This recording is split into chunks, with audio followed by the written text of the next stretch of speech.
What is happening, everybody? This is Cody, aka DFS Prodigy, coming to you live with a couple of my favorite plays from the WNBA slate. Before we begin, always hit the like button for me. Definitely subscribe to my YouTube channel. That helps me a ton, as y'all know. And let's talk about this upcoming DFS slate. Las Vegas at Connecticut. So this is the interesting game. For the forward position, this is going to be hard to get to. Jonquel Jones at 11,000 versus Ajayi Wilson at 10-2. This is a really good game. I really like this game a ton.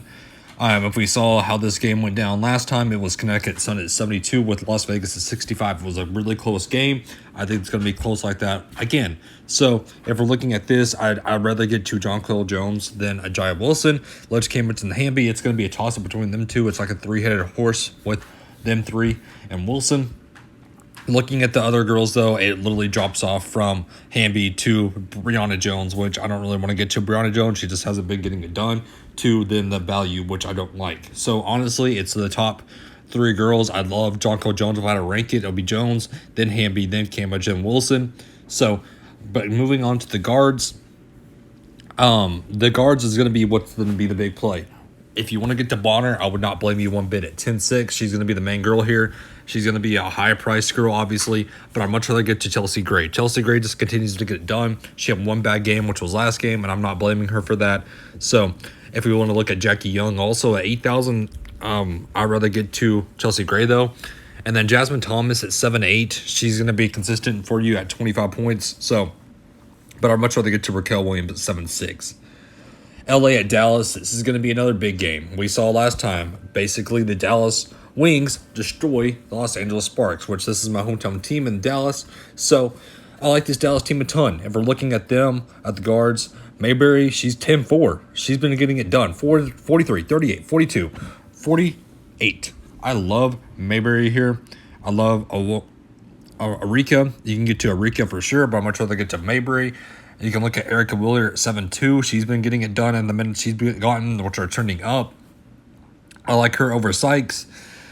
And then that pretty much nothing else really for me at the guards. If we want to go down to the forwards, though, for this team, I'm not going to get to a ton of forwards on the Dallas team. With Nell Sabali still on suspension. Kayla Thornton at 7-7. She's getting minutes, but just not producing. I don't really like that. I mean, Zoe B on the LA team, if you want to get to her, I love the upside she has. We all know how big of an upside she carries. So, but moving on to Phoenix and Chicago, while I'll pull up this game preview on the WNBA website. If we go back and look at, they have not played. This is the first time they're going to play. They're playing on 6-1, 6-3, and 8-31. So this is going to be a big game for these two teams. I want to see how they play. That's what the problem is. We haven't seen a history of them playing, so we got to be careful which we get. So on the forwards, though, Brittany Griner, she's obviously the main girl here. If there's no Candace Parker, which she is questionable, then I'm loading up a Brittany Griner. Brittany Griner is going to take over this team. Brianna Turner, she's not worthy of that price tag at 8-8. I'm not getting to her. If there's no Candace Parker, then we'll look at Hubbard at 7-9, which I love her a ton. On the guards, Phoenix and Chicago, like I said, Vandersloot continues to get it done. I love her here. I think she has a big game against this team. I think she goes off. I think Skylar Dickens-Smith goes off. I love those two girls with no Taurasi, especially. I love Skylar Dickens-Smith more. Tia Nurse, she's seeing additional minutes now. She went 30 for 30. I like that a ton for 7-3. So with no Quigley still, we can look to a girl like Diamond DeShields, which we know how good she can blow up. So and then go into the last game in Indiana and Seattle. If we go to the game preview for this, we will see that they have not played each other either. So this is another interesting game. Brianna Stewart is the main girl here on the forward position. She's literally been getting it done for this team. She's the only one that's going to play for this team on the forwards that are on the forward position, pretty much. So 10-7 for her. I love her here. Lock and load her. Therese McCowan. We know how that goes for her. I don't think she has a good game, though, against Stewart. Breland, I'm not paying 7-5 for that. Mercedes Russell, I'm not paying that price tag for them, so I'm not really going to get too much else on this forward position.